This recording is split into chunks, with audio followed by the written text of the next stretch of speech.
Pilipinas, aking lupang sinilangan, tahanan ng aking lahi. Ang ganda mo ay walang kaparis at katangi-tangi.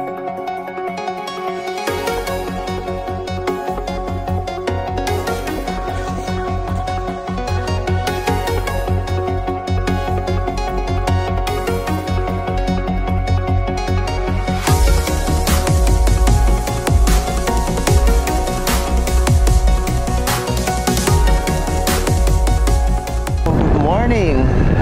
This is the day! Punta tayo ng festival. Binyahe ko ang buong Pilipinas upang tuklasin ang mayayamang kasaysayan at maririkit na tanawing taglay nito. Maibahagi rin sa aking mga estudyante at maipagmalaki ang natatanging ganda ng ating bayang Pilipinas.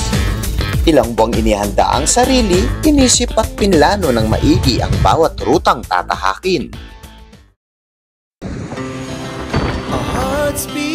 Ininda ang pagod at hirap ng paglalakbay.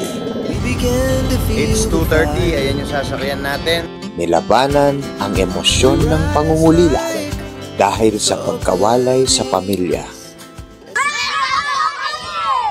Sa paglibot ko sa Pilipinas ay mas natuto akong makipagkapwa-tao, nakisalamuha at nagkaroon ng maraming kaibigan.